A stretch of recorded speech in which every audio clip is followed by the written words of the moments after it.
12-year-old boy watches motionless as his baby brother is consumed by fire. He does not scream. He does not cry. He does not even look away. There is something deeply unsettling in his silence, a coldness that does not belong to a child. And most disturbing of all, this was no accident. It was an order. His name is Manasseh. In the pages of Scripture, he is remembered as the worst king to ever live. His story is defined by blood and desecration. They say he ordered the prophet Isaiah to be sawn in half, filling Jerusalem with innocent blood until there was nowhere left to hide the guilt. He ruled for 55 years longer than any other king of Judah, and during every single year, he worked to destroy everything his father had built. But there is something even more shocking to his story. At the end of his life, far from his throne, chained in a Babylonian prison, this same man did the unexpected. He prayed, and against all logic, he was heard. Not after a long process, not with hesitation or conditions. It was instant. The same God who sent plagues upon Egypt, who drowned Pharaoh's army in the sea, and who reduced Sodom to ashes. This God heard the cry of a man who spilled the blood of prophets and answered with forgiveness. This should bother us, because if Manasseh could be forgiven, then the logic of justice does not work the way we think. If the worst man in Scripture can find redemption carrying the heavy weight of his atrocities, then perhaps God is not just merciful. Maybe he is unpredictable in a way that unsettles us. Or maybe grace is far more radical than we are willing to accept. This story does not just want to be told. It confronts us. It shakes us. Jerusalem, around 687 before Christ. The palace corridors are thick with the scent of cedar and incense. Light from oil lamps dances across the stone walls, where ancient inscriptions preserve words passed down through generations. Laws of Moses, songs of David, promises to Abraham. Under a sky holding the very same stars, young Manasseh walks a few paces behind his father, King Hezekiah. His sandals look too big for his feet, his tunic dragging slightly along the stone floor. He is still just a boy, thin, restless, with darting eyes, as if trying to make sense of a world that is already starting to weigh heavy on him. Hezekiah, however, carries on his shoulders the deep weariness of a man who has already faced the impossible. His hair is white, and his body bends under the weight of years and duty. 15 years ago, Jerusalem stood on the very brink of destruction. The Assyrian army surrounded the city with thousands of soldiers, siege engines, and the promise of death. But Hezekiah prayed, and in a single night, everything changed. By dawn, silence ruled the enemy camp. There was no battle, no resistance, only scattered bodies with no visible wounds, as if death itself had slipped through the camp in total silence. Manasseh had heard this story countless times, but it always unsettled him. Ever since that night, his father had become a different man, quieter, more distant, a man who prays for hours and watches his son with a look that is hard to read, somewhere between hope and fear. They enter the throne room. In the corner stands Isaiah. The prophet is an old man, perhaps 80 years old. His beard is long and white, his eyes holding an intensity that pierces through any disguise.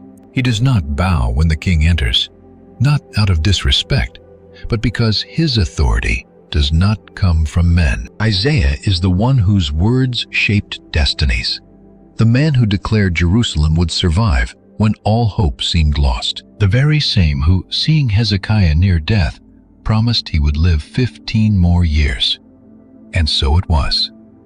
Manasseh feels fear before him, a fear he cannot explain. The prophet steps forward slowly. The room falls dead silent, as if even the air is waiting for what is about to happen. He reaches out and places his hand on the boy's head. Manasseh flinches but does not pull back. Then Isaiah speaks, "You will be king." Manasseh's heart races wildly. "You will have to choose." The words hang suspended in the incense-heavy air. The boy does not understand. Choose what? Between which paths? Isaiah's hand rises and then pulls away. He takes a step back like a man who has already said all he needs to. No explanations, no clarity. And that night, everything begins to shift. A delegation arrives at the palace gates, envoys from Babylon, men of imposing stature, dressed in fine robes, carrying gifts wrapped in purple. They exude the scent of myrrh mixed with something strange, sweet, but with a hint of decay. Hezekiah receives them in his treasure house. He is old, yes, but he also harbors pride and a deep loneliness, the loneliness of surviving when everyone expected him to die. Maybe that is why he reveals too much. He shows them everything. The temple gold stored silver weapons, precious spices, oil jars. He guides the visitors like a man desperate to prove his worth, as if each item proved Judah still matters. Manasseh watches from the doorway. One of the Babylonian advisors notices him. He is a tall man, with sharp features and dark eyes that catch the light unsettlingly, like a pool of oil. He smiles. "Is this your son?" Hezekiah nods with a weary gesture. The man then kneels down to the boy's height. His movements are slow and deliberate. He slips his hand inside his robe and pulls out a small clay figurine, a female shape with exaggerated curves, wide hips, and pronounced breasts, a clear symbol of fertility. "A gift," he whispers, "for the future king."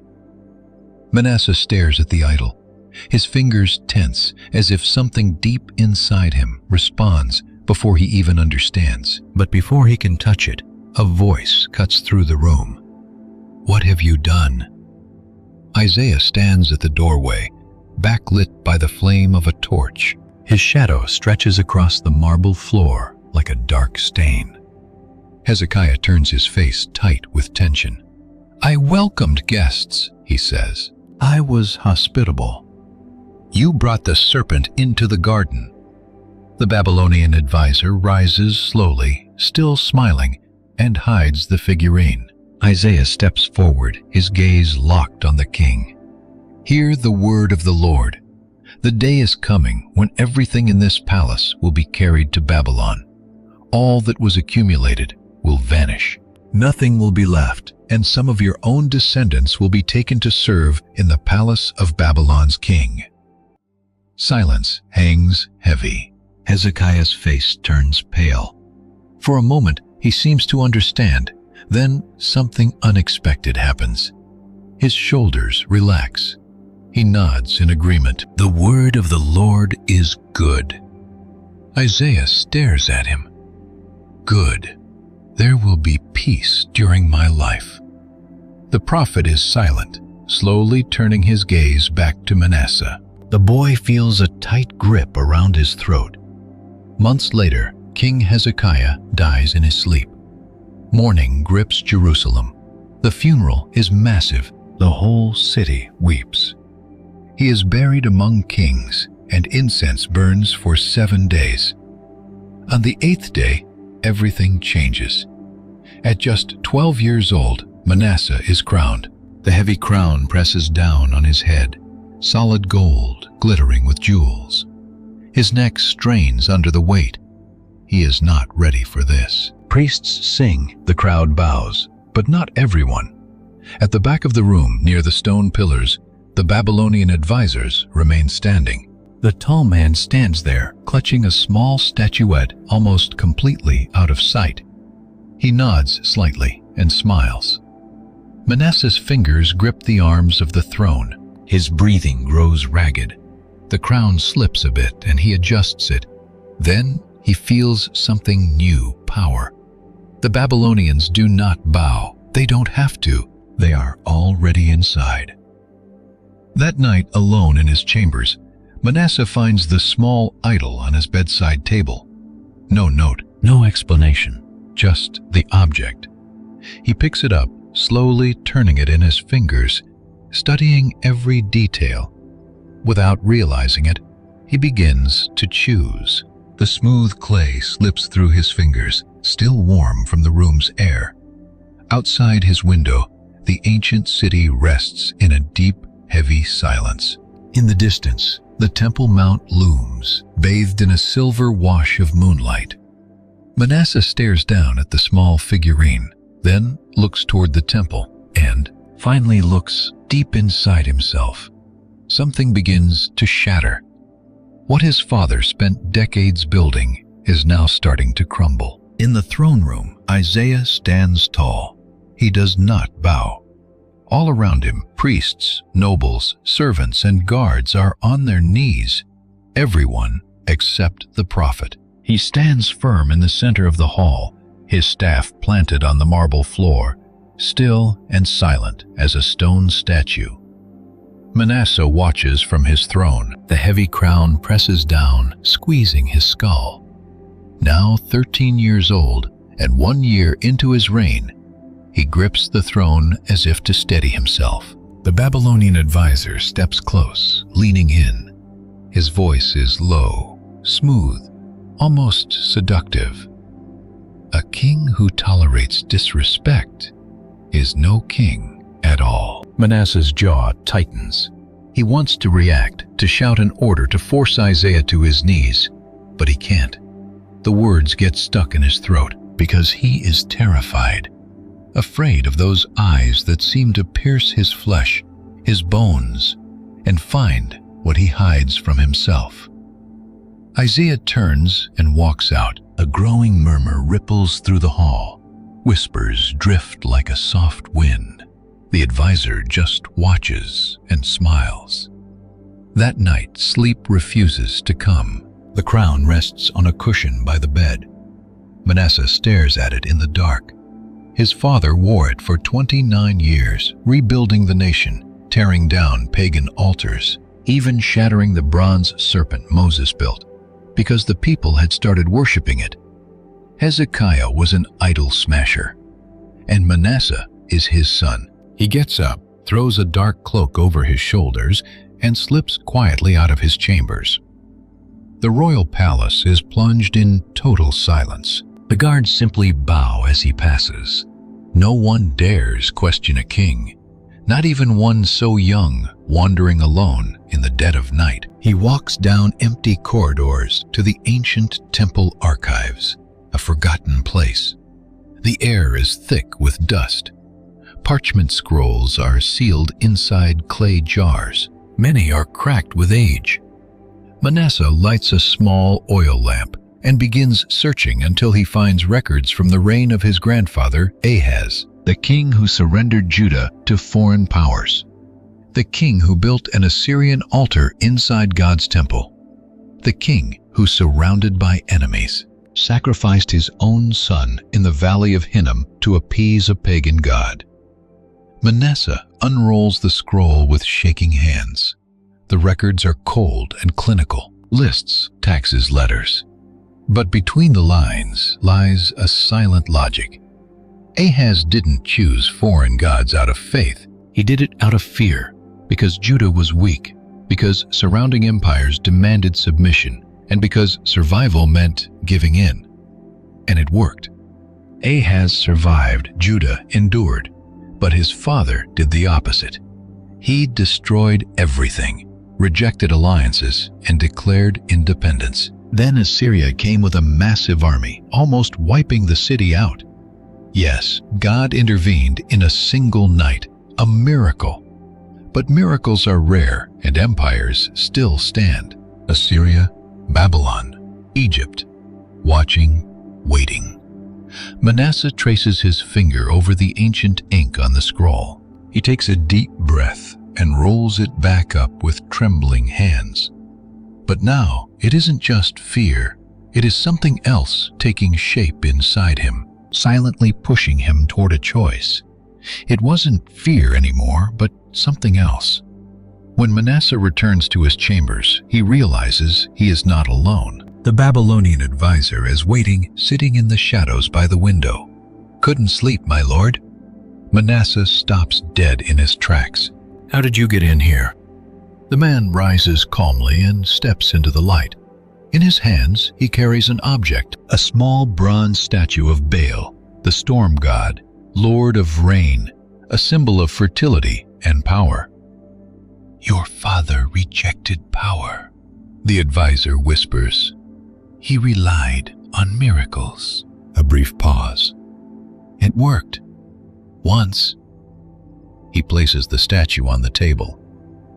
"But miracles do not sustain kingdoms, young king. Alliances do.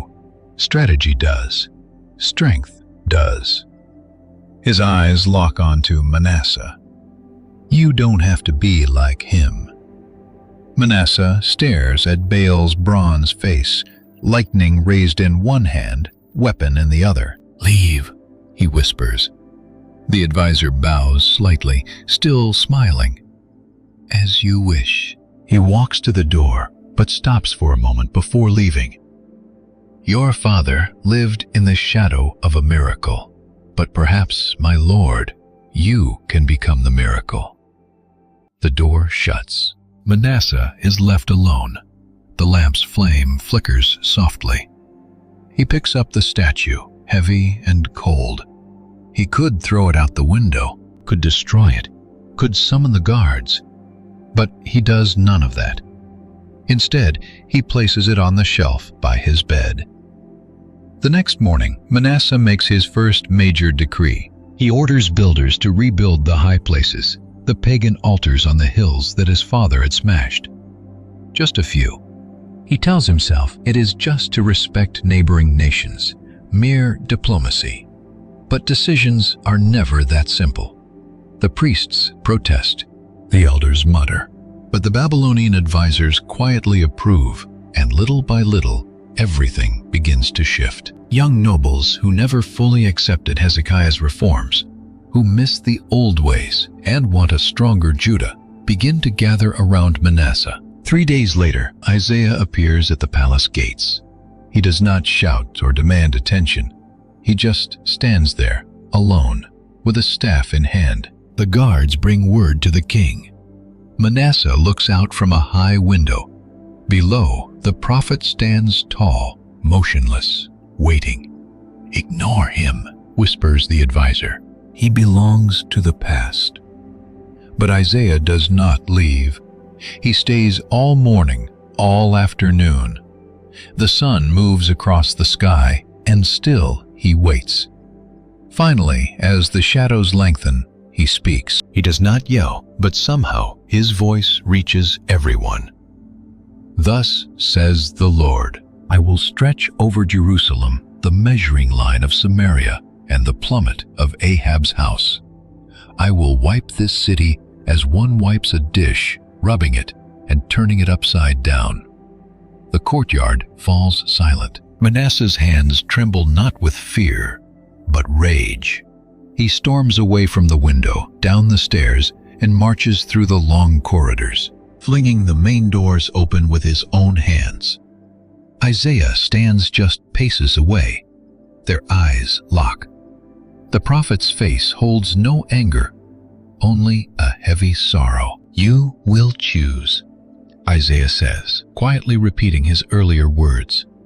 "But remember, every choice is a seed, and you will reap what you sow." Manasseh's voice cracks for a moment. "You do not order me around, old man." "I never gave orders," Isaiah replies calmly. "I only delivered what the Lord spoke." Manasseh struggles for breath. Rage boils inside him, though his voice still wavers. "Then go tell your Lord," he hesitates, swallowing hard, "that I am king now." Isaiah bows his head. "Yes, you are." He turns and walks away, the sound of his staff echoing against the stone. Manasseh stands in the courtyard, breathing heavily, with fists clenched. The advisor appears beside him. "My lord handled that well," but Manasseh barely hears him, because watching Isaiah fade into the narrow city streets, he feels something break inside. His last connection to his father's world completely shattering. 3 months later, he makes an irreversible move. Manasseh orders a craftsman to carve a sacred Asherah pole, a pagan symbol, a tall wooden idol carved with the goddess's image. This by itself was nothing new. Previous kings had put up similar poles on the high places, in the groves outside the city. But Manasseh does something shocking. He doesn't leave it outside, he puts it inside the temple, the Holy of Holies, the most sacred place, the very home of God. When the order reaches the priests, they assume it is a mistake, some massive misunderstanding. Surely the young king meant something else, the outer courtyard or some other courtyard. But no, the Babylonian advisors make it brutally clear. It belongs inside, in the deepest sanctuary, where the Ark of the Covenant rests. The place where only the high priest enters once a year, trembling, carrying blood to atone for the sins of the nation. That is where the idol must go. Hearing this command, 2 brave priests stand up and refuse. Standing in the courtyard, they boldly declare they will not participate in this sacrilege. They cite the law of Moses and recall the deeds of Hezekiah, begging to protect what is still holy. But Manasseh does not blink. He orders their execution. The guards hesitate. These are holy priestsmen who offer the sacrifices, who teach the law, and who carry, they believe, the very presence of God. But the king's voice is cold, absolute. Do it. Everything happens so fast. Swords are drawn, and blood spills down the temple steps. The remaining priests bow their heads in silent obedience. As the Asherah pole is carried into the sanctuary, the workers tremble. Their faces grow pale. Some weep as they lift it, but no one dares resist. Once it is done, Manasseh enters the Holy of Holies. He should not be there. No king should, only the high priest once a year. But he steps past the veil, walks through the darkness, and stops before the ark. There stands the idol. Carved wood, painted eyes, a goddess facing the golden cherubim. Perhaps Manasseh expects a sign of judgment thunder fire from heaven, or the ground splitting beneath his feet. But nothing happens, only silence. He turns and leaves. The city does not rise in revolt. No one would dare, but something spreads, a murmur, a quiet shock, a fear no one dares name aloud. Mothers hold their children tighter.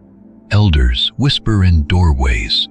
People avoid each other's eyes in the streets. But not everyone is horrified. Some watch with approval. Restless youth merchants who trade abroad, ambitious nobles, first quietly, then with bolder confidence, because this is a different kind of ruler. A king who breaks from the past, a king who knows no fear. That night there is a knock at his door. He opens it, expecting a servant, but finds his young brother Amon, his eyes filled with questions. "Is it true?" he whispers.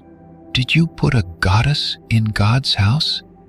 Manasseh stares down at him, this boy who always followed him, believing his every word. "Go to sleep." "But father said—" "Father is dead." The words land with a heavy thud. Amon's face crumples. He turns and runs. Manasseh shuts the door and leans against it, his hands shaking. He walks to the bronze mirror and stares at his reflection. Something has changed. His face has hardened, the softness of youth fading. His gaze is different now. The boy is disappearing, and someone else is emerging. Later, a servant brings news. Isaiah has been spotted in the lower city, filling long scrolls with warnings, prophecies, and judgments, preserving every word. The Babylonian advisor sits across from Manasseh, cradling a goblet of wine. "He is building a testimony," he says softly, "a record for history to judge you." Manasseh's jaw tightens. "Let him write." The advisor tilts his head slightly. "Words are dangerous, my lord, more lethal than blades. Your grandfather learned that. A prophet can tear down alliances. A single scroll can outlast an entire kingdom." Manasseh remains silent. The advisor leans in close. "As long as Isaiah lives, you will remain trapped in your father's shadow." The lamp flame flickers between them, casting moving shadows on the walls. Manasseh looks up. "I do not fear shadows." Manasseh's heart no longer wavers. There is something firmer, or perhaps colder, in his eyes when he speaks, almost empty of emotion. "Fine, then you will have many." Time marches on, and with it changes sweep across Judah. Pagan altars on the high places begin to multiply. What started as a few isolated spots on the hills soon turns into dozens. Incense rises to the sky in honor of Baal, and offerings are poured out to Asherah. On the rooftops, men and women gather to worship the stars. Manasseh calls this diplomacy. He tells himself it is strategy, a way to keep the surrounding empires satisfied, to show that Judah is flexible, open, and adaptable. But deep down, there is a truth he avoids facing. He is not just ruling, he is erasing his father. Everything Hezekiah destroyed, he rebuilds. Everything that was purified, he defiles once again. The reforms are reversed, the laws ignored, and the people follow, not all, but enough. They are tired. Tired of being different. Tired of looking weak. Tired of trusting in an invisible God, while visible empires surround them. Manasseh offers them something else. Permission. Permission to no longer be afraid. Because of this, many begin to follow him.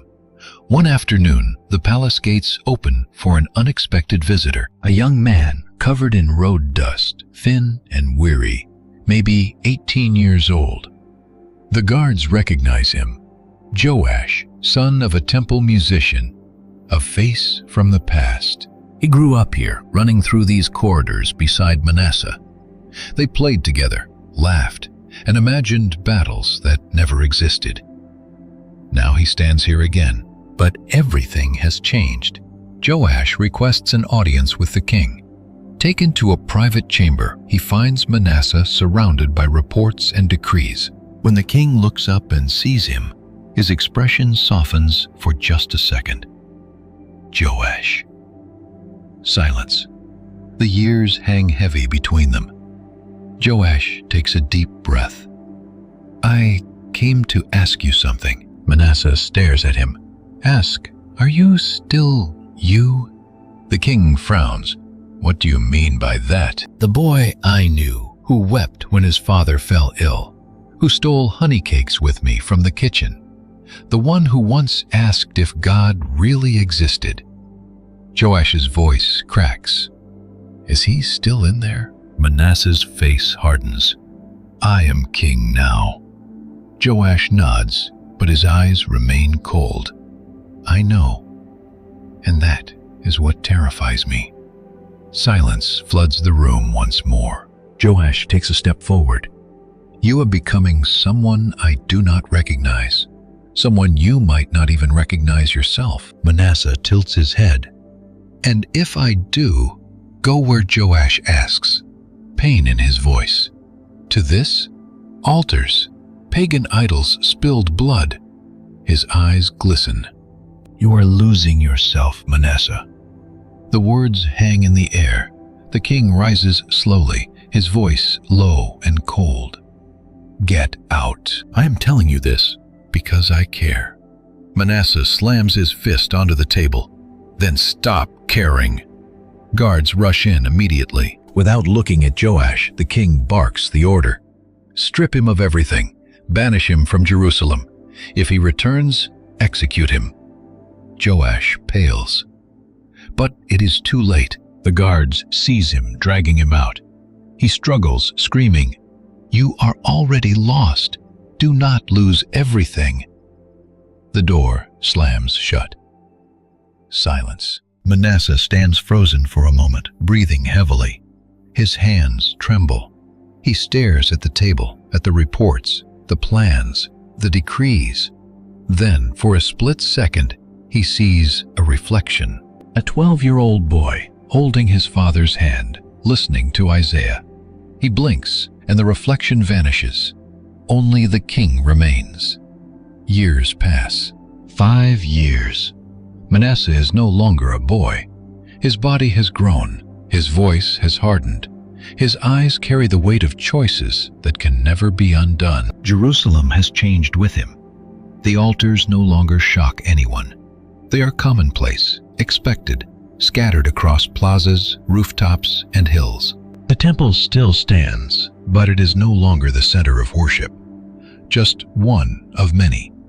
And outside the walls, in the valley of Hinnom, something darker festers. A place called Topheth, the place of fire. As night falls, the drums begin, deep, rhythmic, relentless. The sound builds layer upon layer until it feels almost physical, pressing against the chest, suffocating all thought. The fire is lit, and the statue rises, Molech, a bronze giant with the head of a bull, arms outstretched. The fire blazes inside until the metal glows red hot.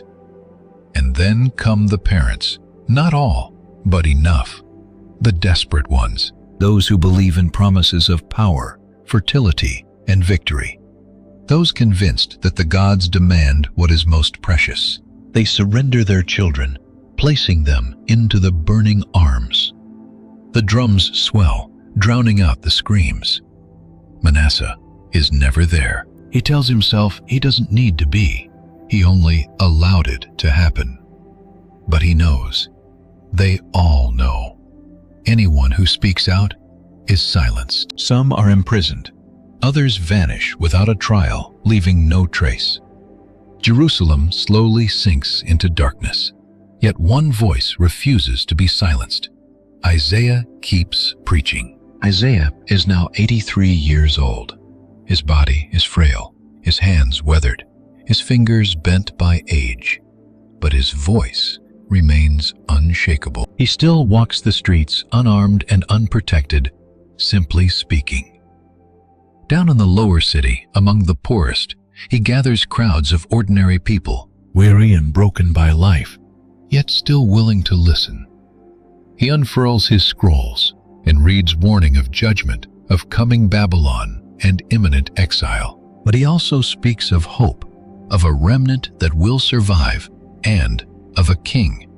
A very different kind of king. A king who will suffer for the sins of his people, rejected, despised, and crushed. Then Isaiah declares, "By his wounds we are healed." The people weep. Some fall to their knees. Others bring bread, water, whatever they can offer. Inevitably, reports of these gatherings reach the palace. Manasseh hears it all. Every sermon, every gathering, every written word. Isaiah writes in the silence of the night, and his scrolls find their way to the king, copied, stolen, and smuggled from the lower city to his private chambers. Manasseh reads them, deeply unsettled. "Come now, let us reason together," says the Lord. "Though your sins are like scarlet, they shall be as white as snow. Though they are red as crimson, they shall be like wool." He whispers the words, tracing his fingers over the ink scarlet crimson. He thinks of blood. He thinks of priests slaughtered on the temple steps, of prophets vanished, of drums echoing in the valley, white as snow.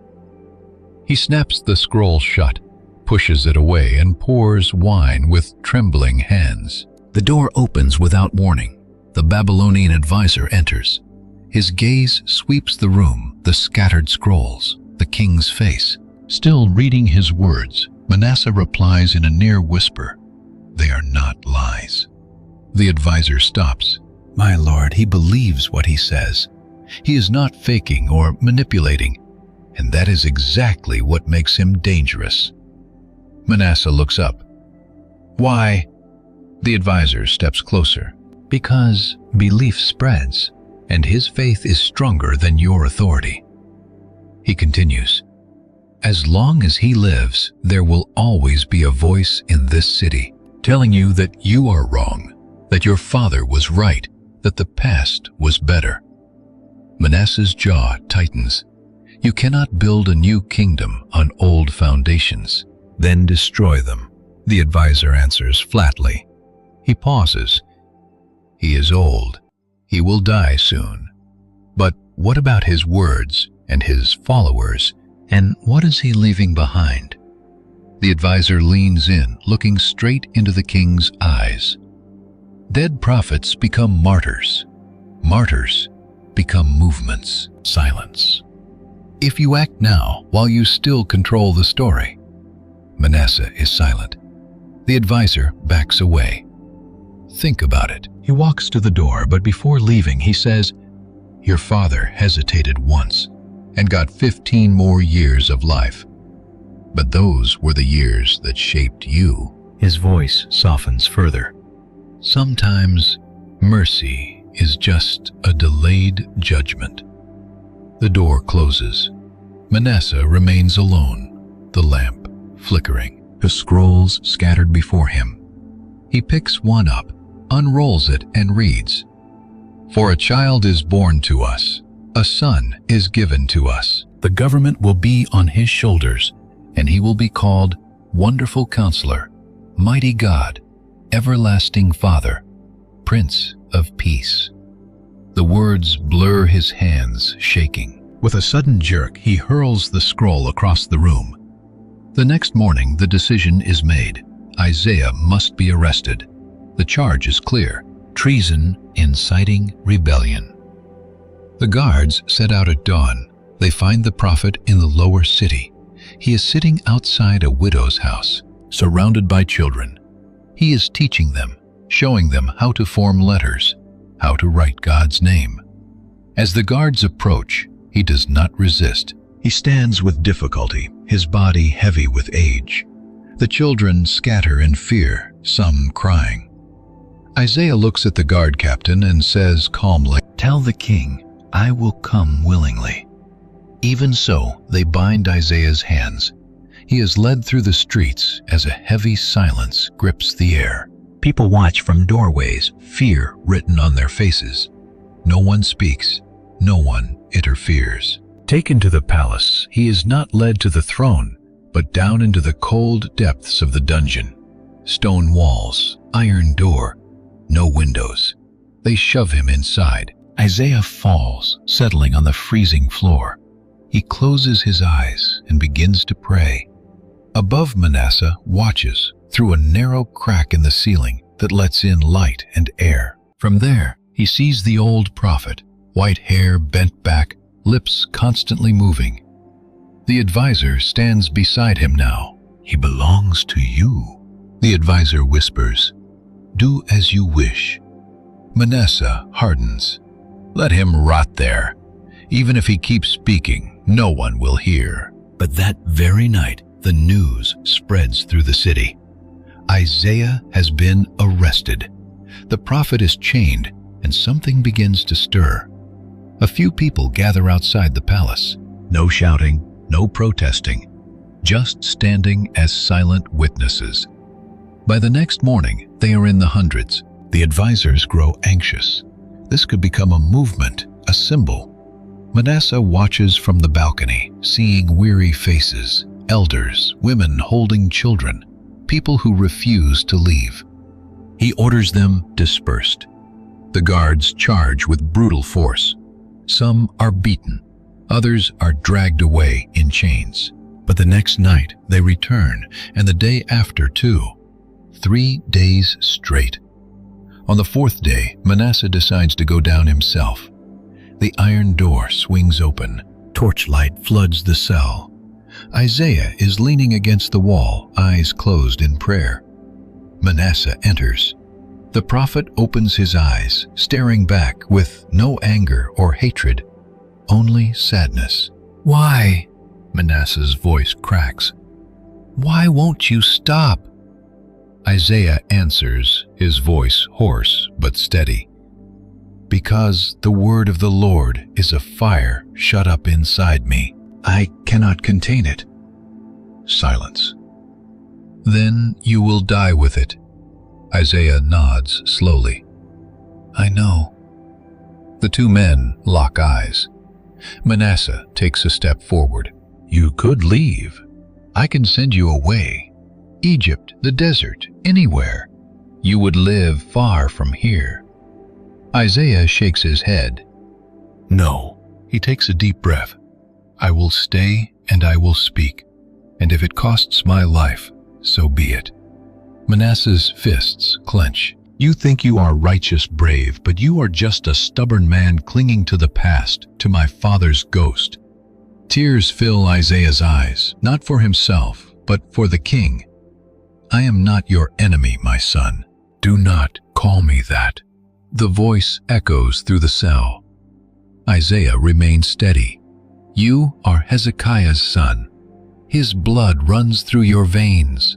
But there is something deeper than that. You carry the covenant. He leans forward slightly. It is inside you. And one day, you will remember. Manasseh's voice falters. I do not want to remember. Isaiah smiles sadly. Then forget. Build your altars. Fill your valley with fire. Silence every voice calling you back. He looks up. But know this. Babylon is coming. Your sons will be taken. Your kingdom will fall. Silence. And when everything you built crumbles, when you are alone in the dark, God will still be there. Manasseh recoils, his chest tight, his throat burning. Are you mad? Isaiah answers calmly. Perhaps, but I will die knowing the truth. He stares at the king. And you? The iron door slams shut. Manasseh rushes up the stairs, breathing heavily, hands shaking. The advisor waits at the top. What did he say? Manasseh does not answer. He pushes past him, enters his chambers, slams the door, and stands alone in the dark. 2 months later, news arrives. The queen is pregnant. Manasseh approaches, placing his hand on her womb. He feels a faint movement. A child, his first son. But instead of joy, Isaiah's voice echoes inside him. Your sons will be taken. The day arrives, everything prepared. In the palace square, a wooden platform is erected, high enough for everyone to see, wide enough for what is about to happen. Manasseh is now 20 years old, 8 years into his reign.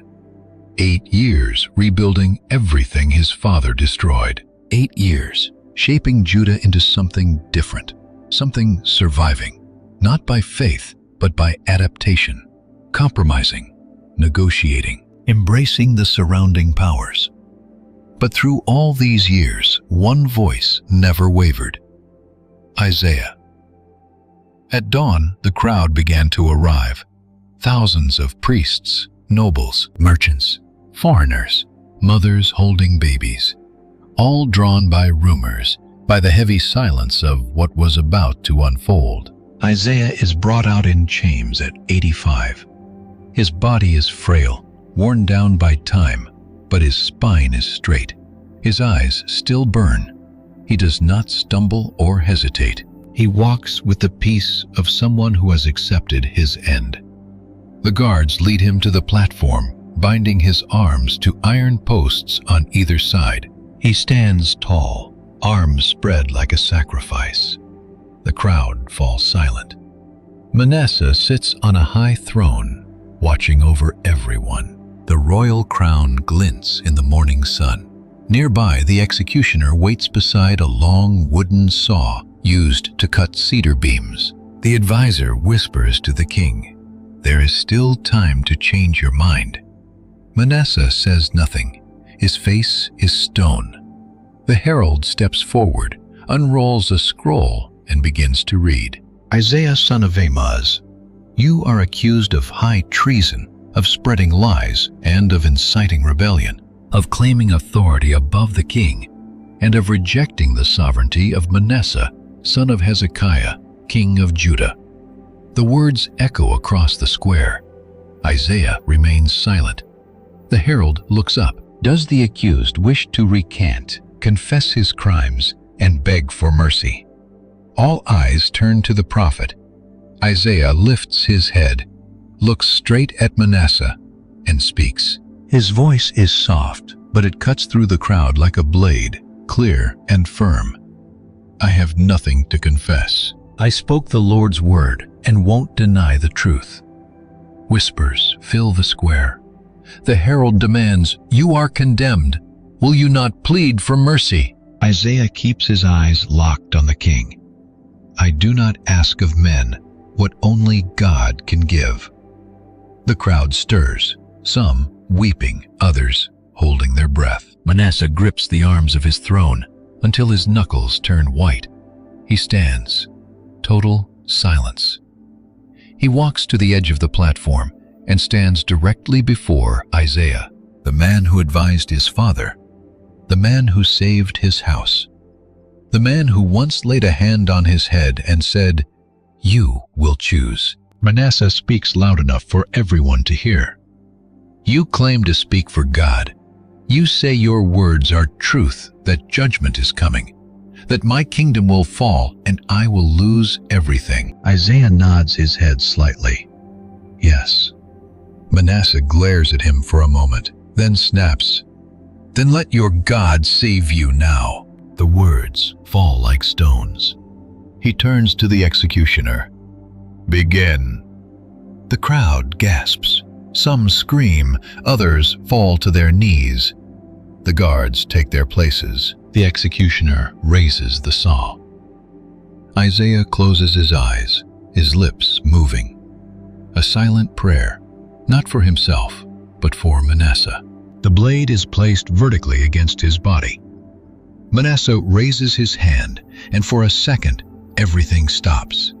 His hands suspended in the air, his eyes locked on the prophet's face. Isaiah opens his eyes and looks at him. No anger, no accusation, no fear, only love. Manasseh is 12 years old again, standing in the throne room with Isaiah's hand on his head. You will choose. He is just a boy again, holding his father's hand, listening to the old prophet pray, feeling safe, feeling understood. You will choose. His advisor's voice cuts the silence, whispering softly. Deadly. Weakness now means death. Manasseh blinks, and the little boy is gone. His hand drops. The signal is given. The saw begins to tear. Manasseh does not look away. He forces himself to watch every single second. If he is going to do this, he must face it. He will not hide. The sound is worse than he imagined. Isaiah does not scream or cry. His lips keep moving, praying to the very end. When it is over, when the blade falls silent and the scaffold is stained red, the crowd remains hushed. No cheers, no applause, no shouting, only horror, only shock. The executioner backs away, pale and trembling. Manasseh remains standing, staring out at his people. Let this be a lesson, he says, cold and firm. There is no authority in Judah above the king. He turns, descends the steps, crosses the courtyard, and enters the palace. The crowd parts like water before him. Behind him, servants begin moving the body, scrubbing the wood to hide the evidence. But the red stain will not fade. They scrub for hours, soaking the wood. Finally, they give up and burn the entire platform. That night, Manasseh sits alone in his chambers. No lamps are lit, only darkness. His hands will not stop shaking. The sound still echoes in his mind. He pours. Wine drinks, hesitates, and drinks again. A knock at the door. "My lord," comes a servant's hesitant voice. "The queen is in labor." Manasseh does not move. "My lord." He rises and walks through the corridors. The palace feels different, colder, emptier. Arriving at the delivery room, he finds the midwives. The queen screams between agony and life, struggling to bring a child into a world choked by death. Hours pass. Then a sharp cry pierces the air. The midwife wraps the baby and presents him. "A son, my lord." Manasseh looks at the baby. Red face, closed eyes, clenched fists. "His name will be Ammon," he says in a low voice. "A strong name," the midwife replies with a smile. Manasseh holds the baby for a brief moment, the tiny, warm body pressed against his chest, the fragile heart beating fast, but all he feels are Isaiah's words burned into him like a curse. "Your children will be taken away." He hands him back. "Take him to the nursery. Will you accompany him?" He does not reply. The exhausted queen reaches out. "Won't you hold him?" Manasseh backs away. "I already did." He leaves, climbing to the rooftop under the stars. Jerusalem stretches out below. The temple, the valleys, the walls. Somewhere the people weep for the dead prophet. They tell stories, repeating his words. Manasseh closes his eyes. He thought killing Isaiah would silence him. But now the silence screams louder than any word. He walks to the edge of the roof and looks down. It would be so easy, one step and it all ends. But kings do not fall. Kings endure. He turns, descends, and returns to his quarters. His advisor is waiting. "It is done, my lord. The prophet is dead. The people are silent. Your power is secure." Manasseh does not answer. He sits staring at the wall. The advisor watches him for a moment, then slips away in silence. Alone in the darkness, with hands still shaking, Manasseh wonders why victory feels like drowning. Months later, he visits the nursery, standing at the door to watch his son sleep. The child is perfect innocent. Manasseh feels nothing. He turns and walks away. He never hugged him again. 30 years pass. Manasseh is now 55. His hair is gray, his face deeply marked by time. His body carries the weight of the longest reign in Judah's history, 45 years on the throne. Jerusalem is unrecognizable. The high places are no longer controversial. They are institutions. Temples dedicated to Baal and Asherah rise right beside the Lord's temple. Star-shaped altars cover the rooftops. Priests of Molech hold official government offices, and the Valley of Hinnom, Gehenna, has become a permanent place of sacrifice. Drums never stop, and fires burn every single night. Manasseh sacrificed 2 of his 3 sons there. Not Ammon, never Ammon, but the other 2, born to secondary wives, children whose names were barely recorded.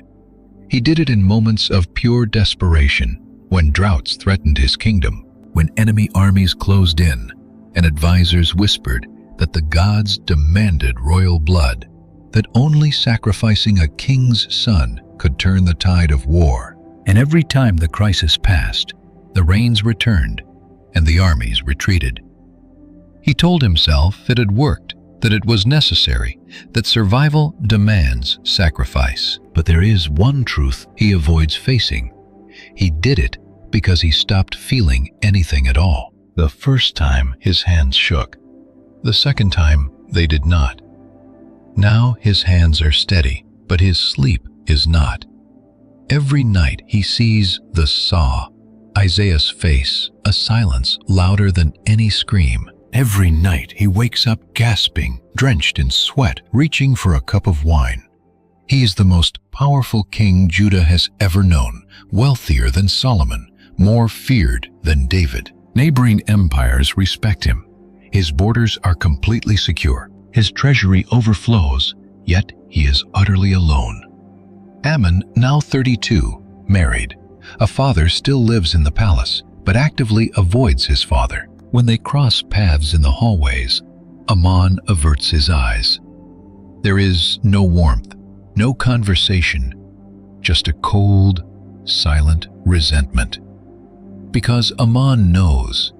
He knows about his brothers, knows he only survived by chance for being the firstborn, for being visible, too politically crucial to be sacrificed, and he hates his father for it. And so one night Manasseh cannot sleep. Once again he gets out of bed, throws a cloak over his shoulders, and wanders the palace corridors. Without realizing it, he reaches the old archive room, the same one he entered 40 years earlier as a boy, looking for his grandfather's scrolls. Dust is everywhere. Clay jars, forgotten scrolls. He lights a lamp, searches, and uncovers something he thought had been destroyed.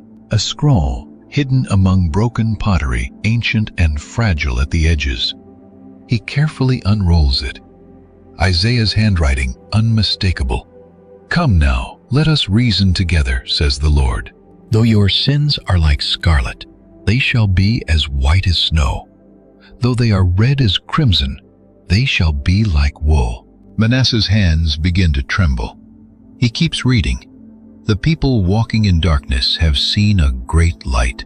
On those living in the land of deep darkness, a light has dawned." Manasseh's throat tightens. He keeps reading, but the words are no longer just words. They pierce him. He was crushed for our iniquities. The punishment that brought us peace was on him, and by his wounds we are healed.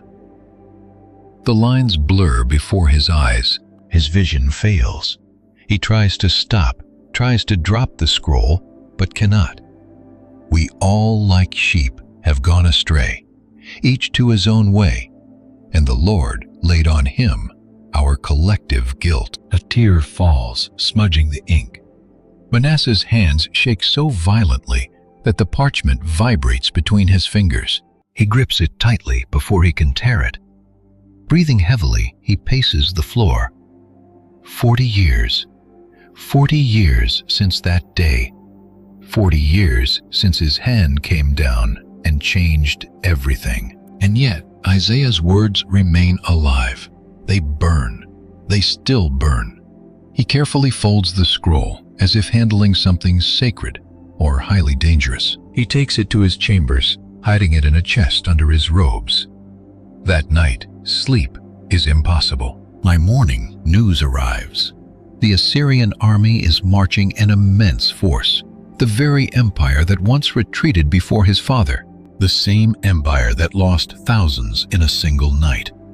But this time, there is no miracle. The palace erupts into chaos. Advisors argue, screaming, "Should we surrender or fight? Send tribute." The throne room becomes a battlefield of desperate voices. Manasseh remains silent, sitting completely still.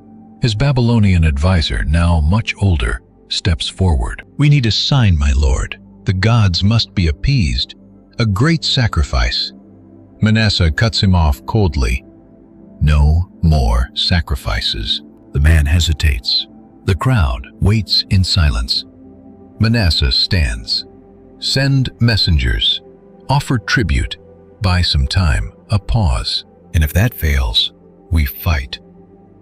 But it does not work. The Assyrians do not want gold or treaties. They demand submission. Judah on its knees, and the king in chains. They arrive within a week. On the third day, the walls breach. The palace is breached. Guards fall. Advisors flee. Chaos swallows everything. Manasseh tries to escape through a secret passageway, but fails. They find him. Powerful, ruthless Assyrian soldiers drag him into the courtyard. The commander approaches, staring down at the king of Judah, now on his knees. "Where is your God now?" Manasseh does not answer. The commander smiles and gestures. "They bring chains, but not ordinary ones. hooks, sharp, cruel hooks. They pierce Manasseh's face, nose, lips. He screams a sound that tears through the air, binding him like a beast, forcing him up. Blood pours down as they drag him out of Jerusalem, through the very streets he once ruled, past the temple, past the altars, past the valley where drums still echo. People watch, some weep, others turn away. Nobody intervenes. On the palace steps, Amon watches, his son motionless, tearless, expressionless, just staring. And when Manasseh vanishes from sight, he turns and goes inside, in silence. The journey lasts weeks, desert, foreign cities, endless roads, until they finally reach Babylon, the city that once whispered promises to the boy he was, the city of power, gold, and seduction, now his prison. They throw him into a windowless cell of stone and iron, with only a narrow shaft of light from above. Manasseh collapses, his body broken, his face throbbing with every heartbeat. Heavy chains binding his weak wrists, without a throne or a voice, and for the first time in decades, utterly alone. No advisors, no wine, only silence. And in that silence, memories rush back, invading him without warning. The face of Isaiah, the raised platform, the screech of the saw, the screams, drums echoing through the valley, priests fallen on the temple steps, the blood, the voice of Joash saying he had already sacrificed his own soul. And in the middle of it all, the distant memory of the boy he once was, holding his father's hand. Days pass, or maybe weeks, he no longer knows. Time completely loses its meaning in this place. He stops eating, stops drinking, wanting to die. But death never comes. In a moment that could be night or day, he can no longer tell them apart. Manasseh lies on the cold stone floor, and for the first time in decades, prays, not to the gods he adopted, not to Baal, nor to Asherah, nor to Moloch, but to the God he fled from his entire life. His voice is weak, broken, barely a whisper. He admits he does not even know if he is being heard, confessing what he did. The prophet he murdered, the children he sacrificed, the temple he defiled. The words are heavy, yet they seem so small compared to what he has become. Tears stream down his face, burning as they touch his open wounds. He knows no sacrifice can cover his guilt, no offering, no blood. So he asks for neither forgiveness nor mercy. He only wants to know if God is real, if what he heard as a child was actually true, if his father was right, if Isaiah was right, if anything remains of the boy he once was, huddled on the floor, barely holding on. He calls upon the God of Abraham, his father's God, the God of the prophet he destroyed. Gasping for words, he says, if God is truly who they said he is, if his mercy is greater than his sin, if any part of him can still be reached, then please do not leave him abandoned. After that, silence. No answer, no voice, no sign. Only darkness, the cold stone, and the distant sound of dripping water. His breathing slows. Exhaustion consumes him completely. Tired of running, of pretending, of carrying the weight of every single choice, every death, every scream, he just surrenders. Time ceases to exist. In the dungeon, there is no day or night, only a dim light that fades in and out. His body begins to fail. Hunger is gone, replaced by a strange emptiness. His lips are dry, cracked, and bleeding. The pain fades. Everything fades away. He drifts between consciousness and unconsciousness. Yet, whenever he wakes, he keeps praying. Not with elegant words or speeches, just broken, honest fragments. He admits it, he is sorry. Please help me. Sometimes he does not even know who he is talking to. The words just escape like breath, the last reflex of a dying man. In his delirium, faces begin to emerge. His father, Hezekiah, stands in the throne room, a firm hand on his shoulder, saying, "You will be a good king, my son." Then Isaiah, white-bearded with eyes like fire, placing a hand on his head. "You must choose." Joash appears, dragged by guards, screaming, "You are already lost." And then his sons, the two he gave to the flames, their faces lit by fire. The way they looked at him, trusting, not understanding. And finally, his mother, standing on the palace steps, watching as he was led away, expressionless, hollow. Manasseh weeps, not in loud despair, but with silent tears streaming down his ruined face onto the cold stone. "I ruined everything," he whispers. The silence remains. "I became what I feared most. I became like my grandfather, worse than him." His voice cracks. There is no going back, no undoing it, none. He stops, because in that absolute silence, something shifts. Not a sound, not a voice, but a presence is there. Slowly, he opens his eyes and stares into the darkness. "Are you there?" Nothing, but it does not fade. The presence remains. Moving with difficulty, his weak body and arms trembling, Manasseh manages to sit up. His eyes turn to the thin beam of light shining from above, and a memory flashes. A night many years ago. He was 12 years old, unable to sleep. He went to the archives. That was the night it all started. The night he made his choice. But before that, another memory came, older, purer. He sees his father again. He was just a child, maybe 8 years old, standing in the outer courtyard of the temple. Hezekiah placed a hand on his head and asked, "Do you know what place this is?" "God's house." His father smiled. "Yes, but it is more than that. This is where heaven touches earth, where the invisible becomes visible, where mercy reaches those who do not deserve it." The boy looked up.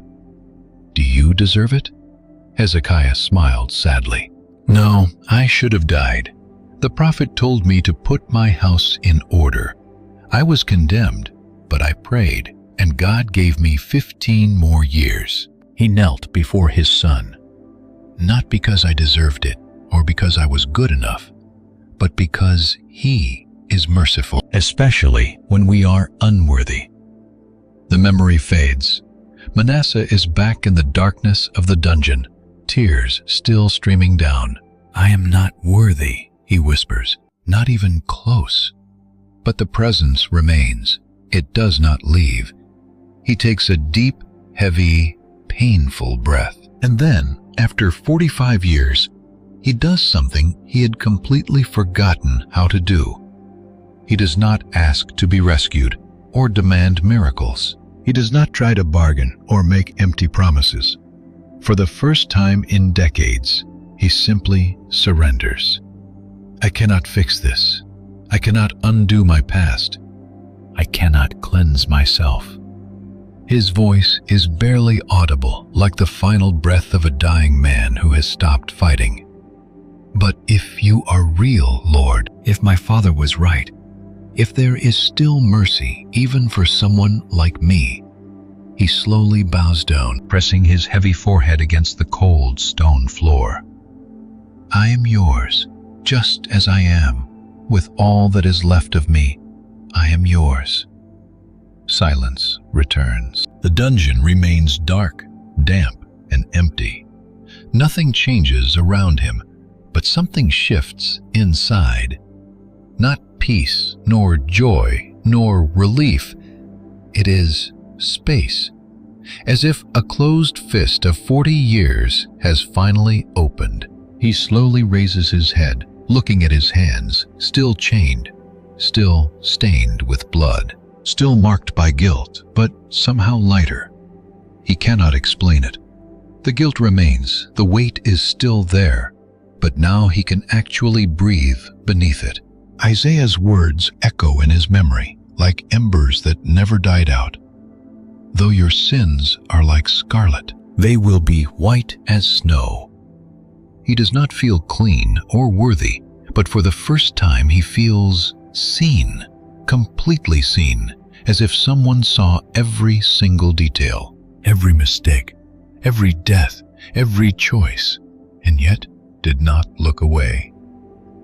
He lies back down on the cold stone, closes his eyes, and, for the first time in months, maybe years, he sleeps without nightmares. When he wakes, nothing has changed.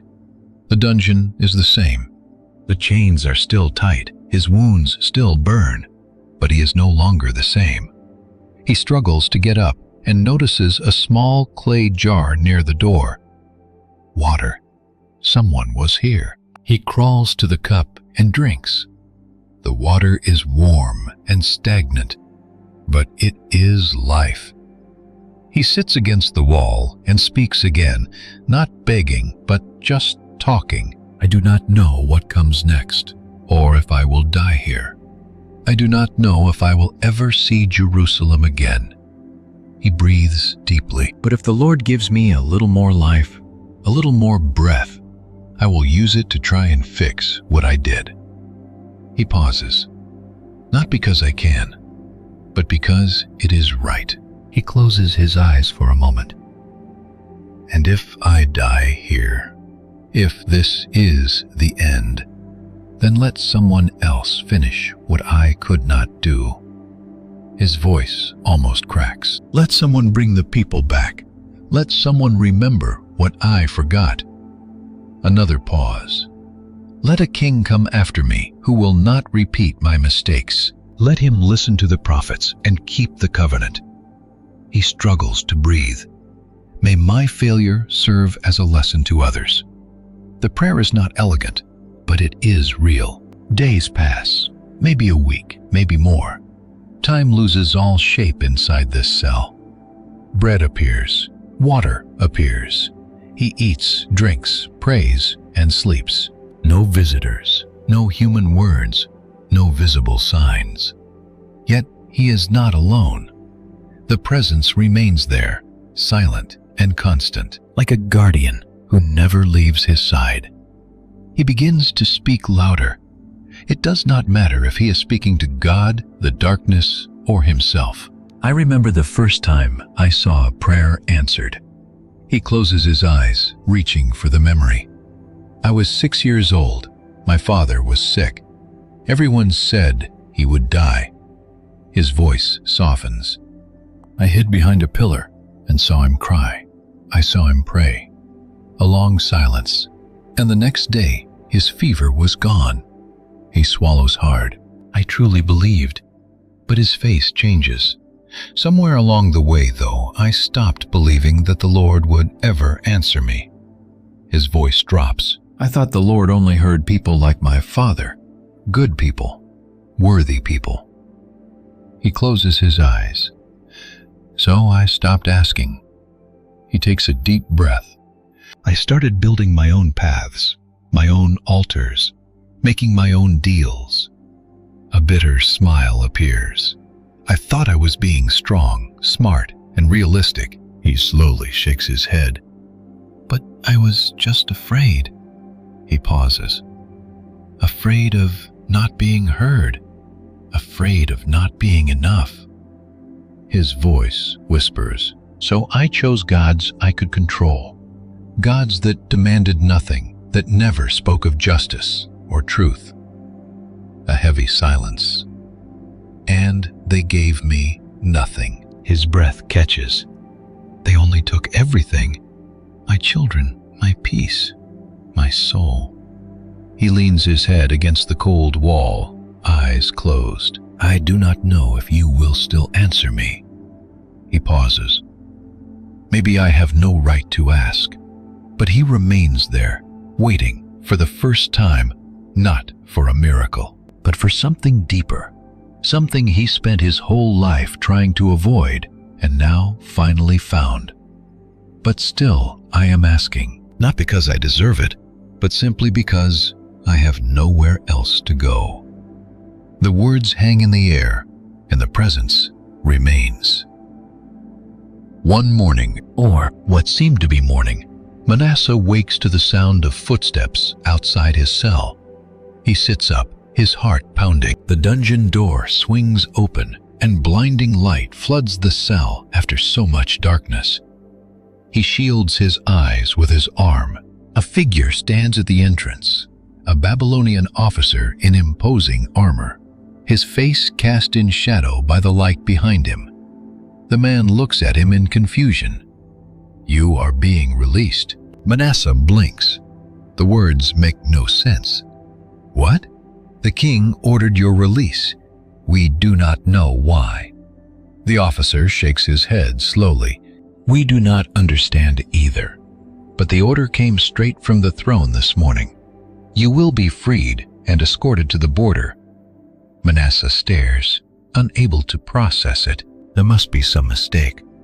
There is no mistake. The order was clear. The officer gestures to the guards behind him. "Remove his chains." The guards step in, approaching cautiously, as if he is still dangerous. They unlock the shackles on his wrists. The iron falls away, revealing raw, scarred skin underneath. Next, they reach the hooks. Manasseh braces himself. One of the guards grabs the bronze hook pierced through his nose and looks at him. "This will hurt." Manasseh only nods, and the guard pulls. The pain is blinding sharp. He holds his breath but does not scream. Blood streams down his face. The second hook is pulled from his lip. More blood. A servant steps forward with water and a cloth to clean his face. The wounds burn. Then they bring clean robes of simple, undyed linen, not royal, but pure. They also bring bread dates and wine. Manasseh eats slowly, his stomach shrunken from starvation. At first, the food tastes like ashes, but slowly it brings him back to life. His hands tremble as he lifts the cup. Eventually, he manages to stand, weak and trembling. They lead him through the corridors to the upper levels, out into the daylight. Manasseh stops squinting against the blinding brightness. It has been so long. When he opens them, he sees the vast golden palace with the hanging gardens in the distance and the Euphrates River gleaming. He is escorted to the throne room. The hall is massive. Columns carved with lions and dragons, walls of deep blue tile, courtiers in silk and gold, musicians, servants, and advisors. At the far end, high on a polished stone throne, sits the Emperor Nebuchadnezzar's father, an older man with a gray beard and piercing eyes. The guards lead Manasseh to the center. He can barely walk, but forces himself to stand straight. The entire hall falls completely silent. Every eye turns to him, the broken king of Judah. The emperor watches him, his face unreadable. Then he raises his hand and says, "Go."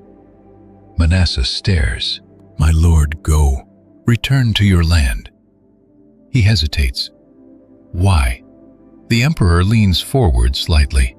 His voice is low and controlled, but underneath there is something like fear. "I had a dream 3 nights in a row, the exact same dream." He pauses. An old man with a white beard wrapped in flames, yet unconsumed. He held a staff and spoke. Manasseh's heart stops for a second. The old man said, "Release the king of Judah. His God is stronger than yours. You cannot hold on to what belongs to him." Silence. The emperor's jaw tightens. "I do not know what God you serve, nor would I want you back for his sake, but I will not fight against him." He gestures slightly to a counselor nearby. Give him provisions and an escort to the border of Judah, and then let him go." The advisor bows deeply. The emperor looks at King Manasseh one last time with a gaze that is hard to read. Your God must be incredibly merciful or completely foolish. For your sake, I hope he is the first. Manasseh cannot reply, unable to even move. Guards lead him out. Walking through the palace halls, his mind spins. Isaiah. The dream was about the prophet Isaiah. The very prophet he had murdered was the reason for his freedom. He stops in his tracks. The guards halt too. Manasseh looks back toward the throne room. Then he looks up as if trying to see past the ceiling, past the sky. "Why?" he whispers. No answer comes, but the divine presence is still there. They give him a donkey food and a small escort of Babylonian guards to take him to the border and no further. Passing through the city gates, Manasseh turns to look back. Babylon, the golden city that had seduced him and then destroyed him. He knows he will never return. The journey takes weeks through deserts, passing villages, caravans, and foreign troops on the road. His escorts stay silent, simply doing their duty. Manasseh is glad for the quiet, because in the silence he can think, pray, and remember. Every step toward Jerusalem brings him closer to a reckoning. He has no idea what awaits him, if he will be welcomed or if his own son will even let him enter. But he knows one thing. He is not the same man who left. Finally, the stone walls of Jerusalem appear on the horizon, and Manasseh stops. His guards had already turned back. He is completely alone. Just him, his donkey, and the city he once ruled. He stares at the pale stone walls and the gates. The Temple Mount rises above everything, catching the golden light of dusk. It has been years since he last saw this view. 2, maybe 3 years. In the dungeon, time stopped existing. Jerusalem feels smaller now, or maybe he is the one who changed. He dismounts, ties his donkey to a tree, and stands frozen. What if they refuse him entry? What if Amon declared him dead and took the throne for good? If the people stone him at the gate, could he even blame them? Taking a deep breath, he begins to walk. As he draws near, the guards spot him. At first, they do not recognize the thin, scarred man with wild, matted hair. Then one guard narrows his eyes and turns pale. "My lord!" Manasseh stops. "I have come home." The guard stares back frozen in absolute shock. "Open the gate," Manasseh says softly. The guard hesitates. "I must inform the king." Manasseh quietly cuts him off. "I am the king." The guard swallows hard. "Prince Amon rules in your absence, my lord." Manasseh nods slowly. "Then go. Tell him his father has returned." The sentry hesitates for a brief second. Then he turns and runs. As Manasseh waits, other guards draw near. Whispers spread, and a crowd gathers, merchants, women, and children. Everyone stares at the broken figure standing before the gates. It is King Manasseh. He is alive. The murmurs grow as some draw close, while others shrink back in fear. Finally, the massive gates swing open and Amon emerges. He is older now, with a thick beard, royal robes, and his father's crown resting on his head. Father and son lock eyes. Amon's face is hard, cold, and unreadable. "You are alive." "Yes." "They told us you died in Babylon." "I nearly did." Silence falls between the two. Amon steps forward, scanning his father's broken body, taking in the deep scars, the hollow cheeks, and the trembling hands. "You look like a beggar." "I am a beggar." Amon's jaw tightens. "What do you want?" "To come home." This is no longer your home. You abandoned it. You abandoned us. Manasseh bows his head. I know. Do you? Ammon's voice rises. Do you know what it was like watching you dragged away in chains? To rule in your shadow, wondering if the Assyrian army would return, fearing every single day that I would end up slaughtered like my brothers. He stops, chest heaving. Tears well up in Manasseh's eyes. Ammon. His son raises a sharp hand. Do not speak their names. You lost that right. The crowd grows larger. Hundreds of citizens are now watching in silence. Manasseh does not move or defend himself. I cannot undo what I did, he says quietly. I cannot bring them back. I cannot be the father you deserved, but I can promise you this. I am not the man who left Jerusalem. No, you are worse. You are broken. Yes. Ammon stares, taken aback. You agree? I am utterly broken, and I have no right to ask you for anything, not for forgiveness, not for the throne, not even to enter this city. Manasseh's voice cracks. But I am begging you anyway, because there is still work to do, and my time is short. What work? To tear down everything I built, tear down pagan altars, smash the high places, and cleanse the valley. Ammon lets out a cold, bitter laugh. After 45 years, you want to undo it all. Yes. And why guilt fear has your God finally terrified you enough? Manasseh looks directly at his son. No, he loved me enough. The words hang in the heavy silence. Ammon's face flickers with confusion, anger, and something else. I do not understand you, his son whispers. I do not understand myself either, Manasseh replies. I only know that I was dead, and somehow I am alive. I will not waste this. Ammon looks away, scanning the crowd, the guards, and the city, before turning back to his father. If I let you in, if I return the throne, will you destroy us again? I will try to heal what I broke. I know it seems impossible, but I must try anyway. Ammon remains silent for a long, agonizing moment. Finally, he steps aside. You have 1 year. Prove you have truly changed. If this is just another manipulation, I will drag you out of this city myself. Manasseh nods. He steps through the gate. The crowd parts before him.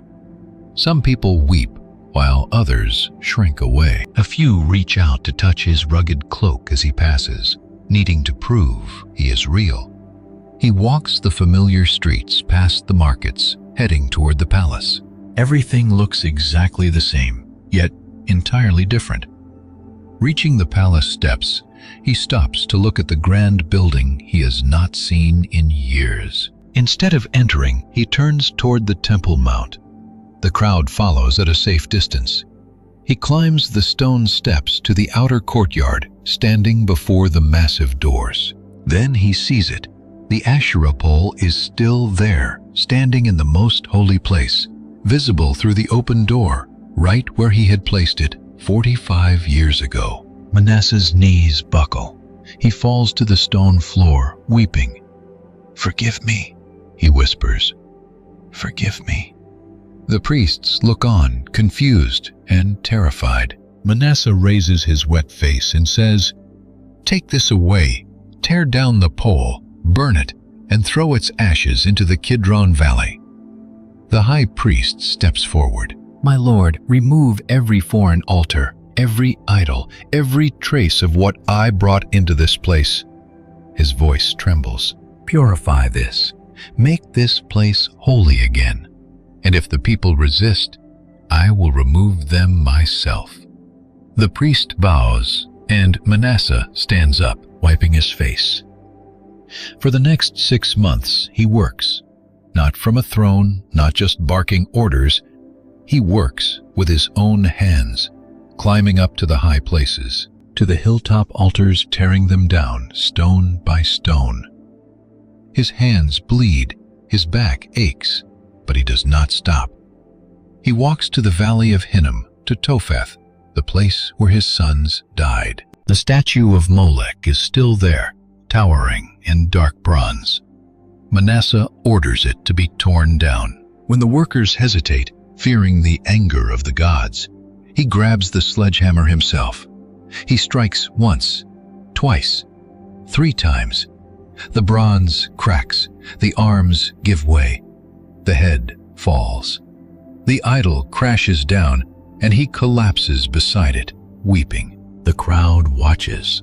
Some join in, while others turn away, frightened, offended, and confused. But little by little, the city begins to change. The altars vanish, the high places are destroyed. Star worship ends, and the drums in the valley finally go silent. Manasseh commands the priests to restore the daily sacrifices and teach the law again. He orders that the scrolls of Moses be read aloud in the public squares, so that everyone might remember. Then he gives an even more shocking order. Find the writings of Isaiah, every scroll, every prophecy. Copy them, preserve them, teach them. The priests are stunned. "My Lord, you are the one who killed him." "I know," he answers softly. "But his words are true, and they must survive even if I do not." And so the scrolls begin to emerge. Some were hidden in homes, others buried in clay jars, others passed secretly from hand to hand among the faithful. All are brought to the palace. Manasseh reads them, weeping at every word. One night alone in his chambers, he returns to a passage and reads it again, slowly, as if each word carries immense weight. "He was pierced for our transgressions. He was crushed for our iniquities. The punishment that brought us peace was upon him, and by his wounds we are healed." Manasseh sets the scroll down, closes his eyes, and whispers, "I do not know who this is, or when he will come. But when he does, may he be everything I was not. May he carry what I could not carry, and heal what I destroyed." The lamp flame flickers in the silence as exhaustion overtakes him. Right there at the table, resting his head on his arms, he falls asleep. Isaiah's words lie beneath his face like a final comfort. Months pass, then a year, then 2. Haman watches his father from a distance, hoping this is just a phase, waiting for the old man to return. But he never does. The man who came back from Babylon is different, quieter, humbler. He does not demand, he asks. He does not command, he serves. One night, Haman finds his father alone on the palace terrace, his eyes fixed on the Temple Mount, as if looking for something only he could see. A gentle breeze blows, but Manasseh does not move. "Why are you doing all this?" Haman asks. Manasseh does not turn around. "Because I was shown a mercy I did not deserve, and I do not know what to do with it." "Do you think you can erase what you did?" "I cannot. It is written in stone, in blood, and in the memory of everyone who lost someone because of me." He finally turns and looks at his son. "I cannot erase it, but maybe I can show that even the worst man can be changed, that no one is beyond the reach of God." Haman remains silent for a moment, his gaze cold. "I do not forgive you," he finally says, "and maybe I never will." "I understand." Haman turns to leave. He takes a few steps, then stops. "But I am glad you came back." The words are quiet, almost a whisper, yet Manasseh hears them. He closes his eyes for a moment. "Thank you." Manasseh reigns for 10 more years after his return. 10 years marked by tearing down and rebuilding by deep repentance and tireless work. But he knows it is not enough. The damage runs too deep. The people are divided. Some welcome the changes, others bitterly reject them. And Amon, his son, never truly forgives him. Even so, Manasseh does not stop. In his final years, he writes and records, leaving words behind for after his death. Among them is a simple, raw, heartfelt prayer, which would later be known as the Prayer of Manasseh. O Lord God of our fathers, you who made heaven and earth, I have sinned more than the grains of sand of the sea. I am not worthy to lift my eyes to the heavens because of my endless sins. And now I bow before you, begging for your mercy. This prayer is copied, preserved, and passed down. And when Manasseh dies peacefully in his sleep at 67, he is not buried among the kings. He is buried in the garden of his own palace, a simple grave, no monuments, no glory, just earth. Amon becomes king, and in just 2 years, he undoes everything, rebuilding the altars, restoring the high places, and turning away from God. The people turn against him and assassinate him after 24 months. And for a moment, it seems as though everything Manasseh tried to rebuild died with him. But it didn't. Because hidden in the ruins, buried in clay jars, and preserved by faithful hands, the writings of Isaiah survived. The prophecies lived on, and centuries later, they would point to a different kind of king, a wounded, rejected, crushed king, but by whose stripes healing would come. Manasseh's story takes up only a few lines in Scripture. He began to reign at 12, ruled for 55 years, did what was evil in the eyes of the Lord, and in his distress sought God. He humbled himself deeply and prayed, and he was heard. The worst king of Judah became living proof that no one is beyond mercy. For if Manasseh could be forgiven, if the man who killed the prophet could be restored, if the king who destroyed everything could bow and be heard, then no one is too far gone. This story doesn't end with perfection. It ends with grace. Not because anyone deserved it, and not because anyone had suffered enough, but because God's mercy is greater than any sin. Manasseh is no hero. He is a warning and a beacon of hope, a warning of how deep we can fall, and proof of how far mercy can reach. His fall was not the end. Absolute ruin was not the end.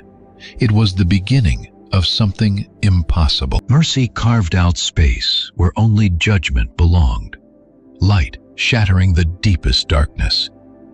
It was a voice calling back someone who seemed lost forever. Mercy made room where only condemnation remained, light piercing the darkness of the deepest prison cell. A voice called out a name that seemed forgotten, impossible to ever speak again. And that call still echoes. If you feel you have gone too far, or believe your hands are too stained, that your past is too heavy, that your choices cannot be undone, then remember Manasseh, the worst of all kings, the man who was completely lost and yet was rescued, not because he deserved it, but because mercy is greater than sin. If this story touched something deep inside you, something you hid away, something you thought was dead, something you believed was beyond hope, please do not ignore it, because someone out there needs to hear that there is still a way back, that grace exists, and it is not the end. It never is.